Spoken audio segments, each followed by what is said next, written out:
Bom, esse movimento de vocês, é evidente que eles sofrem um boicote tremendo, inclusive na mídia, né? Vocês só têm direito a espaço na mídia alternativa, como essa nossa aqui, da TV Cidade e do blog Café na Política, que também é reproduzido no YouTube. Mas sempre há dúvida, né? Sempre vocês são acusados de estarem a favor do retrocesso, que seria o retrocesso era a volta ao sistema antigo, que demorava 5, 6 dias, quando não é bem isso, né? Vocês defendem a confiabilidade do sistema que vocês acham que está dependendo de alguma coisa, né? Ela não está totalmente confiável, ou pelo menos não está transparente. Sim, nós quando falamos aqui em auditoria independente do software através do voto impresso conferido pelo eleitor, isso é muito mal entendido, inclusive às vezes esse mal entendido vem por quem não gosta dos nossos argumentos e começam a dizer que nós somos retrógrados ou retrocessos, queremos votar o voto em papel, o voto escrito que tinha tantas fraudes. Isso está absolutamente equivocado, essa interpretação. Não defendemos a volta ao voto processo manual. O que nós defendemos é um sistema eletrônico cujo resultado possa ser conferido.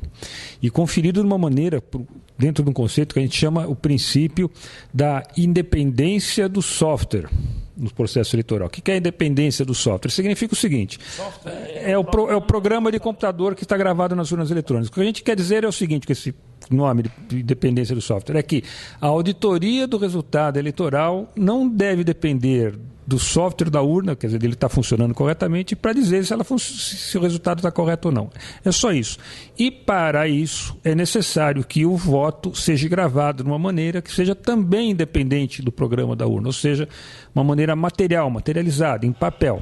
Este conceito de princípio da independência do software é muito importante que seja esclarecido.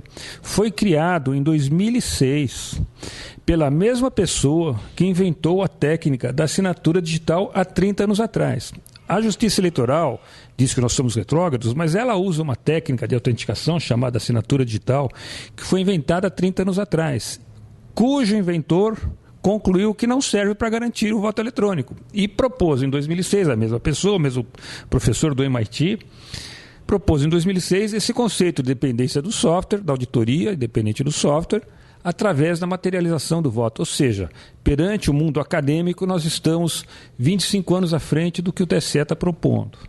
Tá? Então, não somos retrógrados, temos conhecimento de todos esses estudos e sabemos o que estamos propondo. Bom, Aparecida, que garantia tem o eleitor hoje quando ele deposita o voto? Aliás, ele tecla o voto dele naquela máquina eletrônica. Como é que ele vai comprovar ou receber a comprovação de que ele votou naquele ou naqueles candidatos? Bom, Leite, como a gente já explicou, é impossível se garantir que o voto que foi dado pelo eleitor e que ele foi registrado na urna, que ele seguiu exatamente a vontade daquele eleitor e foi computado para o candidato da sua escolha. O que fica bem claro, e esse é também uma abordagem que a gente faz no relatório, é o seguinte: a Justiça Eleitoral, ela consegue administrar as eleições, ela regula, ela termina a eleição num prazo recorde. Ou seja, a Justiça Eleitoral ela é eficiente na forma de administrar a eleição. Só que com relação a garantir que esse voto foi computado exatamente na forma querida pelo eleitor, ela é falha e não há condições dos partidos ou do próprio eleitor seguir o rastro e acompanhar e verificar que esse voto está correto. Então, a Justiça Eleitoral ela é eficiente, mas ao mesmo tempo ela é ineficaz, porque lhe falta essa capacidade de mostrar para o eleitor, o homem médio, que ele votou e o voto foi corretamente computado. Essa é uma tese que a gente também aborda no trabalho. Maneschi, você acha que atualmente existe realmente o risco de haver fraude eleitoral nessa eleição presidencial, que é considerada crucial, né, para os destinos do país? Nós vivemos um processo eleitoral eletrônico inseguro no Brasil. Pode ter fraude, sim. Pode ter fraude, sim, porque o problema é o seguinte, não há como conferir o resultado do eleitor. O que a gente está dizendo, em outras palavras, de forma mais simples, talvez, seja o seguinte, é fundamental nesse processo, nesse tipo de máquina que nós usamos no Brasil, a impressão do voto. O voto eletrônico em si, tudo bem, pode ser uma coisa muito boa, muito ótima, porque sai rápido o resultado, etc. Mas é fundamental garantir a segurança desse resultado. A segurança do resultado eleitoral é que é fundamental. E é simples, é muito simples. Basta que cada eleitor brasileiro, são mais de 100 milhões, cada um seja fiscal do próprio voto. Antigamente, quando o cara chegava no papel, ele sabia o que ele escrevia no voto. Escrevia no voto, tinha todas aquelas coisas que a gente sabe que acontecia, mas, vamos lá, gente, de 46 a 1982, não houve nenhuma denúncia de fraude de eleição no Brasil, nesses anos todos onde se usou o voto secreto universal, que está lá garantido pela Constituição.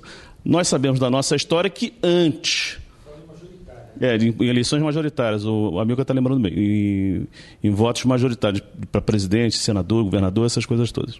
Tinha aquela roubalheirazinha ali na mesa, né, pegava um voto para cá, para lá, tirava um para cá, sempre teve isso. Bom, o que não significa que isso tenha acabado. Antes desse processo, é bom que se diga que o que caracteriza a nossa República era exatamente a fraude eleitoral. A Justiça Eleitoral foi criada em 32 por Getúlio Vargas exatamente para acabar com a questão da fraude da República Velha. O que aconteceu em 82? Tivemos uma fraude de totalização de uma eleição majoritária.